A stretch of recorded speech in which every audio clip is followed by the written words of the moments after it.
Hi everyone, in front of me I've got OPPO A38 and let me share with you how to change video resolution on this device.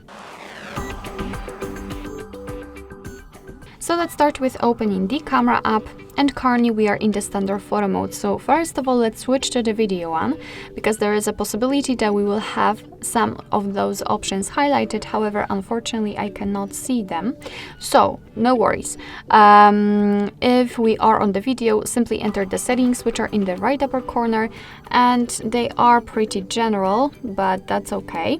As you can see, we have to scroll down to the very bottom in order to find this video section, and the video resolution is right here. So unfortunately we do not have any kind of shortcut on the camera, but that's okay, and this option is still in the settings. So let's simply tap on it, and as you can see, we've got two different options from which we can choose. Currently we've got the 1080p option applied. This option is marked, and if you want to set another one, just tap on the, in my case, 720p.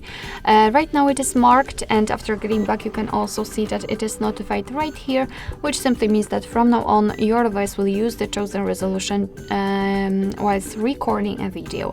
And of course it's up to you which option you prefer. However, I highly recommend to keep this option turned on or applied, as it is the best possible right here, or available right here. Alright, so that will be all. Thank you so much for watching. I hope that this video was helpful, and if it was, please hit the subscribe button and leave the thumbs up.